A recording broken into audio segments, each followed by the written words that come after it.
and we are officially recording on both now. And welcome everyone. It is Freedom Friday, and we have a returning guest with us. It's been a little while since you've been with us, and we've got the whole team, Kimala on Facebook, joining us. We are excited to have the DeSena team with us today. And as always at Freedom Friday, we've been doing this for a long time. For those of you that don't know, we started on a radio show, the Money 105 radio show. You actually got to come on that radio show, Mr. DeSena, Mr. DeSena's. And the fun part about it is the Freedom Fridays really stuck and everybody really enjoyed them. And so therefore they said, you just need to continue this. And we've been doing it for 3 years plus now. And what's the point of this program? This opportunity is truly to allow the freedom of expression, the freedom to share about leadership, about perceptions, about opportunities to infuse our listeners with the opportunity to learn and grow. And the gift is I always get to find fun people that have so much wisdom and perception. And both of the Stephen DeSenas get to share today. So who wants to go first? Okay, I'll go first. I love it. So Stephen DeSena Jr., how did we get connected and what do you want to share about our journey? Or younger at any rate. Younger, that's right. Thank you. The younger. I know this. So our journey started a long time ago, long time ago when, do you mind who I say you were working with? Absolutely, go ahead. Mm-hmm. You were working with Dan Jacuzzi in Century 21 at the time, and I was working for ERA Cornerstone in Nevada City, California, and you were sent over as part of the management team, and we talked, and that's where we first met, and then we have enjoyed a long coaching student relationship over the past many years as you went out on your own and kind of created your own, you have created your own coaching platform and spending your time helping others. And currently a coaching member of your team. And a powerful one that's had some huge success this year. Yes, thank you. Isn't that exciting? Mr. Senior, or how would you like me to make sure that I address you and let the audience address you, sir? You can call me anything, it doesn't matter. I love that. We met, I was working with the same company that Stephen was, and I saw you get up there and teach one time, and I'd been a trainer, an international sales trainer, and I said, man, she's different. Thank you. She has a unique spin on things. And then, quite frankly, at that point, I didn't see much of you because I left that particular company. And then Stephen said, well, April's coming up with this training session and she wants to roll it out and she'd like to talk with you. Well, I figured that you could probably learn something from all the mistakes we made. So we remember sitting down in a restaurant 2 or 3 times and going through some of the A, B, and C's of it. And I looked at your program and I said, man, it is different. And it's going to hit a different tune with most people. And I think it's great. But there are certain basic things you have to do to get it in front of people. And that's what we discussed, you and I. And then I've been getting semi-trained listening to him, on his coaching and everything. And what I love about it, it's probably a lot of stuff I told him, but, it's always better to hear it from a stranger, than a dad. It works better. It's just like the teenager. You can tell them 100 times that to do something. Doesn't mean anything. The neighbor says it. My God, it's gospel. So I so understand. You've been a good gospel teacher, is what you've been. That's I will receive that. Thank you. And, I have to thank you. One of the gifts you gave me in one of our first meetings is April, how many people do you need to get this in front of? How many times you need to learn this? How many times you need this? And you asked some great questions. And I can tell you after years of implementing, and Stephen got to be one of our first persons in our first program. And now that you just finished our most updated version, it's had leaps and bounds of growth, right? Yes. Oh, yeah. It's gone paper to digital. I mean, just in that alone has made it considerably more efficient. So the program that Stephen's talking about, we do one-on-one together, which I'm very thankful to be your coach. And he's gone through our Masters League competition, so he can speak and been a great advocate for us. So we thank you very much for that. And Mr. Senior, you have made huge strides to add fuel to the fire. Thank you for that. And you're welcome. It's nice to have a sponge sitting there absorbing everything rather than a bowling ball and having it just roll off. Exactly. I love the visual. That is so perfect. And that leads perfectly into the next question. So, Mr. Senior, I'm going to ask you to start first and share what has been your journey. What's been the one leadership quality characteristic that you really own and you want others to hear today? It took me a long time because I'm a fixer. And salesmen would come up and say, well, I'm doing this, I've got a problem. And I'd hammer them for about 10 minutes and kick them out of the room, basically. And then my wife, who was a master's degree, clinical psychology, says you have to counsel with these people. What do you tell your salesman? I said, what? You said, you tell them selling isn't telling, selling is asking questions. So when a salesman comes in and he's got a problem or you got to sit there and hold their hand and listen to it. And once you delve into what the real situation is, or let them realize what the real situation is, you can give them some options that might work, but you put it back in their lap, let them have the porcupine back, because it's their problem and they're the ones that are going to have to solve it. And but you've given them some roads to follow. And that was the hardest thing to do because, I guess I got my training from my father. He had a great big set of longhorn bull horns. And he had two signs. An agent would come in complaining. He'd point to one and say, tell it to Jesus. And the other one says, if all else fails, try work. I mean, that was his style. And I picked it up. Well, I found out you got to go a little bit deeper that way. And then that. And you sit there and you listen and you absorb. And as they're spelling it out, they're starting to see what the problem is on their own. And you can usually head them out in the right direction. Maybe you give them 3 or 4 directions because that the same size doesn't fit all, and you let them roll with it. But that was the hardest thing for me to do is because, in fact, when they had to start telling me something, I'd have to sit there and I'd have to put my hand on my watch because I knew I had that instant reaction to just go. And that was kind of like I tried to break that through another training course that I taught, and I just sit there and listen. And that's important for leaders. You got to listen to what's going on in their life and don't minimize it. I know, well, big deal to you, but yes, to them, it is monumental. And you've got to teach them how to climb that mountain and get over and look at the other side. Perfect. And that was just for me. That is powerful. And Mr. Younger, would you like to add? So I grew up while he was doing all this. I'm very understanding of the listening part. My greatest thing would be leading by example. And that is a lesson that is not only worthy of business, but it's worthy of life. It starts with your position in your home, being the head of your household, and being the leader of your children and your family, and then as successful as you can be at that. And it's always on a growth path. You bring that into business. And one of the things that in business is I'd never ask anyone to do anything that I haven't or wouldn't be willing to do, or do it right beside them.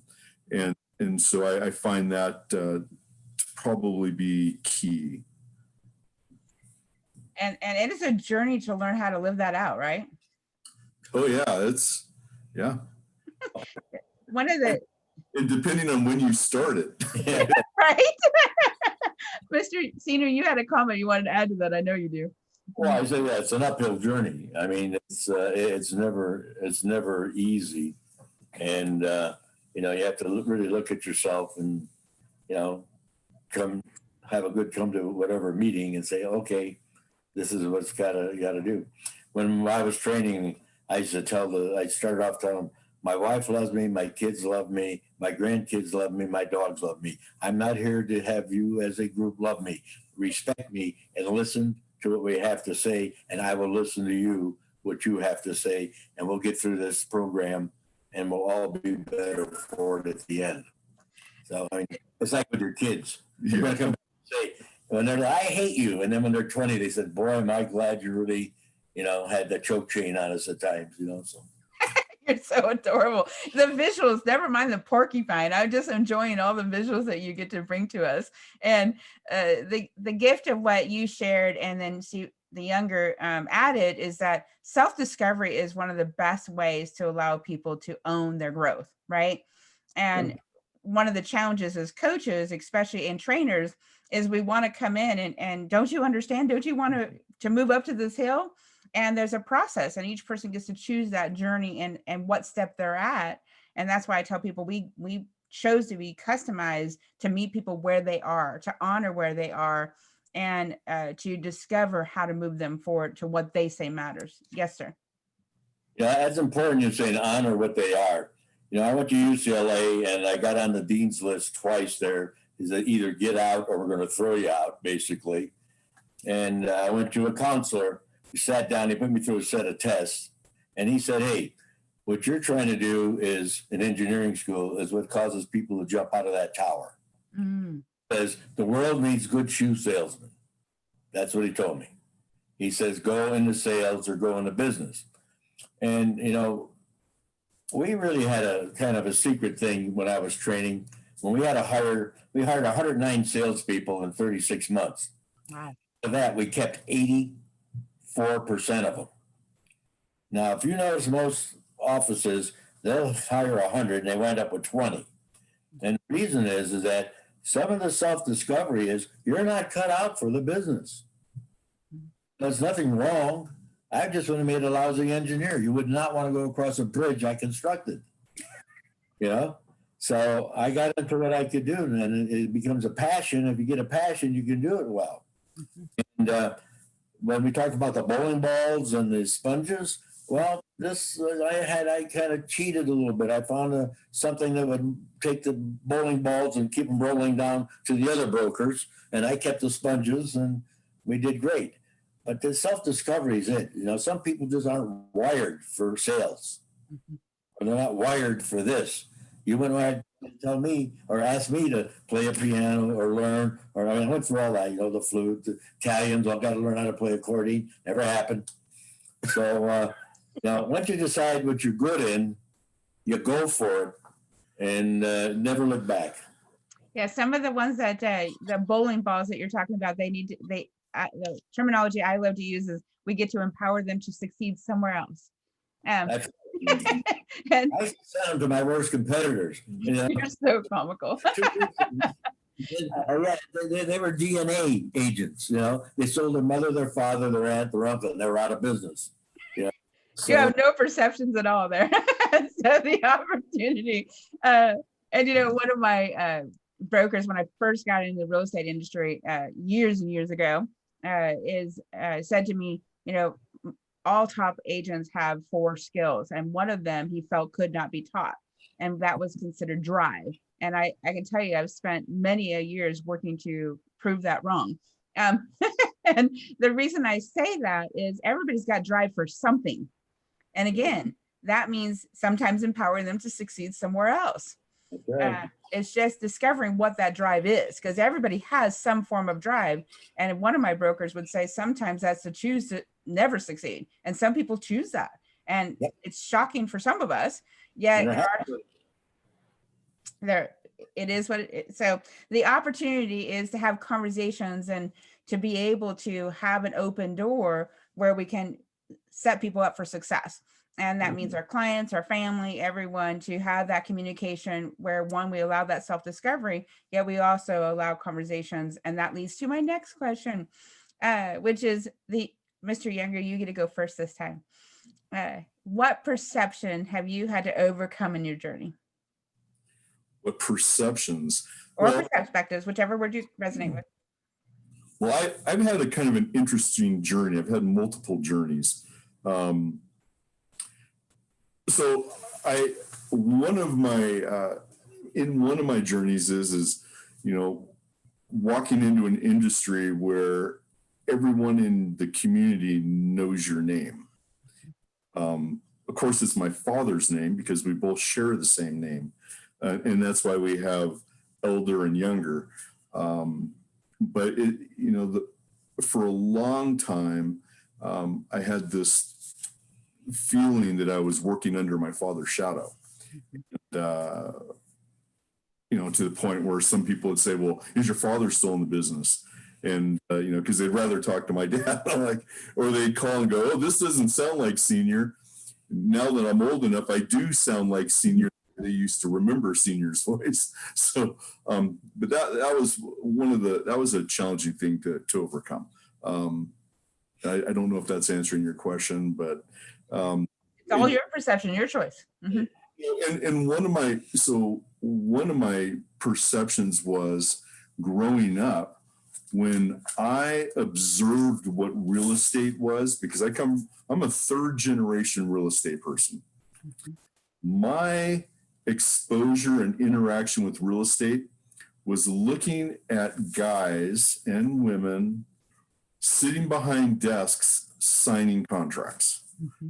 writing contracts, and that was before they were typing them, because only the secretary at the front used the IBM to type on, and that was a typewriter. For those who don't know, so I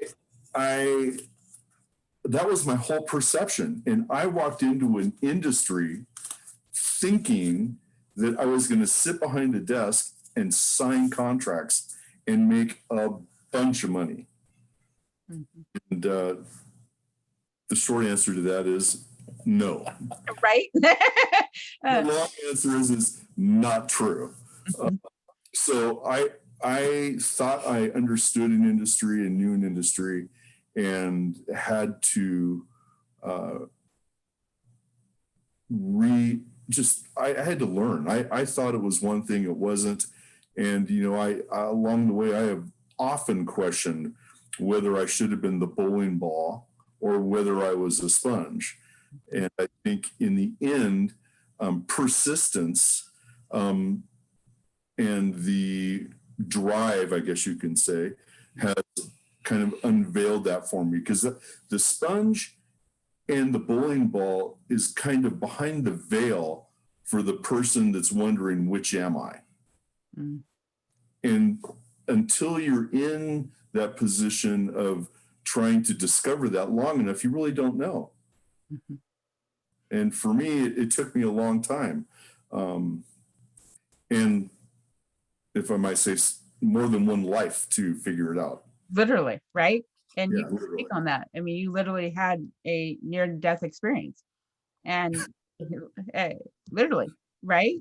Yeah, yeah. So it sounds like. I fear that I have some feline in my DNA.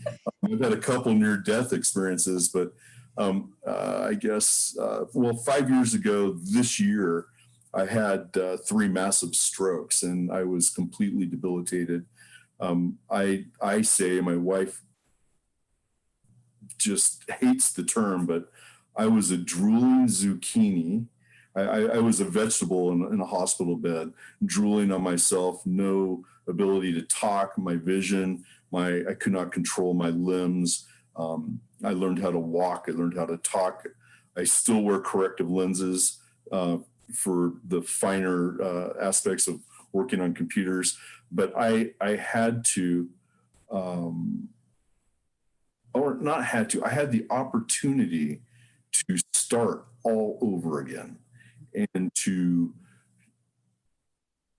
start with the basics, and to realign my beliefs. And because I couldn't really connect the synapse to even have a feeling about what I used to know. And so I was able to recreate what I know. And with your help and the people around me and my family and friends, I was able to recreate that. And in 5 years be where I'm at, which is a miracle in itself. I do not recommend that path. No, I agree with that. Oh my goodness. Yes, that's not, and yet I want to compliment and I really it's an honor for me and anyone that's been in the coaching training industry. We love working with people that inspire us. We love working with people that continue to be willing because, and I love the way you said behind the veil, because you're a natural educator. You're a natural individual that wants to share. I mean, your dad has wore off on you, right? And yet the journey is learning how to own your natural gifting and then infuse them into a tool and a path that will generate the life you want to move forward and own your lane. And as you said, the first perception was understanding what your lane was and is not your dad's lane. Not that it wasn't a gift to you from your dad's lane, and you're both the whole team is powerful in its entity, yet understanding how your divine giftings and your divine journey is part of your opportunity to lead by example, and you own that, and you're really stepping into that, and you're exuding it, and I want to acknowledge that. Thank you. It's powerful. Mr. Senior, which perception for you?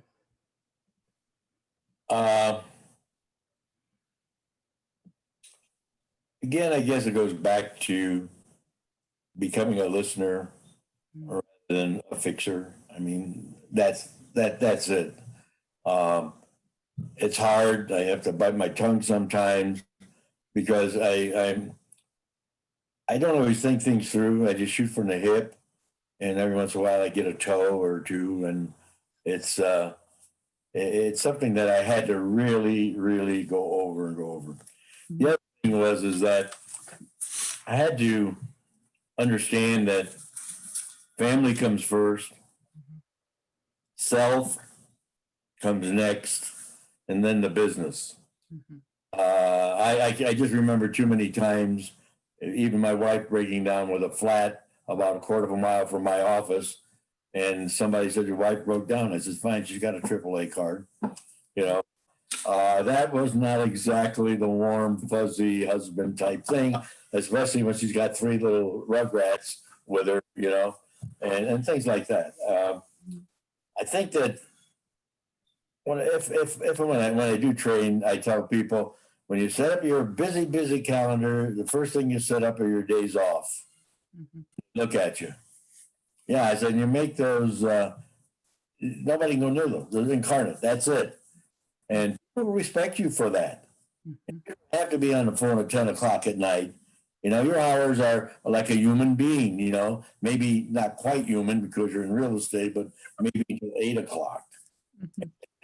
Don't bug me during dinner hours. It's nice now because of the cell phone, you can let them ring and go back to them and what have you. And the one thing you have to remember, those phones were put there for our convenience. Right. Not theirs. Because some people have no boundaries. And they just drive you crazy. And that's fine. They can do it. They can leave nice long voice messages, and I can sit them and listen to them over eating cereal, over the crunchy Rice Krispies or something. But you don't have to be right there. And that was my worst habit. Man, instant.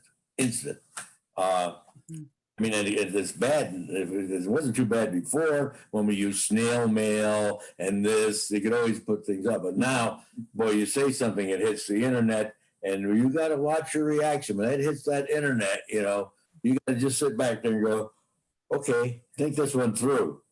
Because if you start shooting from the hip, man, it's gonna kill you. Forever. Literally, yeah. Right. And that's such a powerful perception to share. So what you really have to do is, first of all, your family's important, and you got to take care of them. And your most important investment is not the triplex, the duplex, the self-storage. It's the 3 kids or 2 kids or 1 kid. That's your investment. Put your time into them. Don't spoil the hell out. Just put your time into them. Don't give them everything they want when they want it. I mean, there's a lot of tough love goes there. But that's where the base of it is. Because when you're on your deathbed, very few people say, "Oh, I wish I'd worked more hours." You know, they don't say that. Mm-mm. If I had to do it again, so make believe you're dying and say, "What would you do over again? Different. Start doing it now. You don't have to wait till you die." You know, it's There's some good music about that, if right. And one of our favorite scrolls, I shared on our community, is we incorporate the Augmentino scrolls into our material. And one of my favorites to live this day is if it was my last. Yeah. Because the gifting of and prioritizing and choosing, and yet, as you said, setting boundaries. Sometimes it's not about doing exactly what they want. It's about, I mean, although your sons have learned lots from you, they have learned lots of work ethic too. And so, I mean, there's lots of different balances of gifts there. So what did I not ask you that you're just dying to share? Well, one of the things I wanted to share, and it was a recent experience, is, you know, when you're talking about drive and the things that we experience while doing our job. I got a call the other day, actually it was Wednesday, and it was a cold call from a person that was on a real estate website and said, "Hey, I'm calling about your property on Juniper." And I was like, "Oh, okay." You know, and we're talking, you know, and he's asking me questions. He goes, "Yeah, I'm trying to get back up into the area." I'm like, "Really? So you lived here?" And he's like, "Yeah." He goes, "You know, I went to school there, and my dad was a teacher at Nevada Union." And I go, "Really? What was his name?" And he told me his name, and I was like, "Wow, he was the cross country coach when I was at NU." My girlfriend at the time was in cross country, and I spent a lot of time with him at different meets and such. And when I hung up the phone, I had this feeling that I could not explain, but it was. And then I asked the question to myself, how can you create this feeling in others to know that this is what the excitement is about the business? And to this point, my answer is you can't. You cannot create it for somebody else. They have to do the work and have the experience in order to have that feeling, because it comes from deep inside. Mm-hmm. It's excuse me, it's very interesting. And so it was after several times of feeling this that I went, "Whoa, this is weird. Okay, what is this?" And it came to me that this is the reason, or this is the feeling or the emotion that is attached to having a successful, fun interaction with someone I don't know, but I know his grandfather. Very interesting. And you are a family team that has been invested in your neighborhood for how many years now? Oh, well, I've been up here since 1967 when I managed out the Sierra, and then opened up an office up here in 1971. And I'm 81 years old now, and I'm still having fun. You gotta love that. You gotta love that. You retire a lot, you know. But this is retiring. I mean, you do it when you want to do it and how you want to do it and what have you. But keeps you in with people, keeps you lively, and you can share what you have if they want it. And you know, it's just it's an interesting business. Right now, we're trying to put together a 54 home subdivision and a 60,000 square foot self storage, and it's like having a big bowl of spaghetti and trying to take out each one without breaking it to make the whole thing work. So, And you've been doing it long enough to have some expertise in the process, right? oh yeah, yeah. And well, first of all, I want to. The most fun that I can really say, if I were going to do it over again, I would do the training. Mhm. You know, just sitting there, and I loved it when I taught at the college, and I loved it when I was teaching, but I didn't like going on the road that much, and I was lazy. I didn't like filling the seats, So now you don't have to fill the seats. All you got to do is fill the screen. Right? We're And- learning, huh? So, It's the business is great, and I've been in it since 1957. Mhm. I recommend it to anybody doesn't want anybody to tell them how much they're worth, and then go out and prove what they are. Nobody's got a ceiling on you. They don't split your territory when you're making too much money, and let somebody else come in, and it's up to you. And the only guy you ever have to compete with. There's no competition up there. The only one you have to compete with is that face you see in the mirror first thing in the morning. That's the one you got to get going. You get that one going, doesn't make any difference what anybody else is doing. What they do, or they say they're going to do. You just do it. and the willingness to allow somebody to kick you in the tail when you do some sport. And Yeah. right. Thank you both for joining us today. Wonderful Freedom Friday. Anything else, Mr. Younger, that you wanted to add before I close this out for the night? I just, well, one of the things that, I mean, as you've heard, we're a third generation real estate family. There is a lot of information that is talked about over the dinner table that most people would have no idea what you're talking about. I still have conversations with my father about real estate, and he always comes up with a nugget that makes me wonder, why didn't I already know that? And so with that in mind, I've made the decision that I'm going to start recording conversations. And so my goal is to record candid conversations with Dad and hear the depth and breadth and the wealth of knowledge that he has concerning real estate at any rate. That may All the porcupines attached. that would not just help me. I mean, it always helps me. But there are thousands of people out there that may see nuggets. Everyone sees a different nugget in the same dialogue. So I will be doing that, or he and I will be doing that together, and making that available for people. And who knows where that'll take us. So I cannot wait to watch that unfold. And we will make sure to share that as you get that out and about. Thank you for taking the time, both of you. It's always a joy to spend time with you both.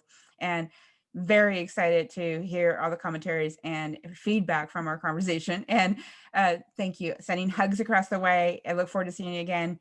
And to everyone else, this is our final Freedom Friday for the year. So you guys are wrapping this up powerfully. So a Merry Christmas and a Happy New Year to everyone. And we celebrate the gift of the opportunity to have freedom. Talk to you soon. and maybe you have a great 2021. Amen. I love it. I'm sending you. Bye, everyone. Have a great day. Bye now. Bye.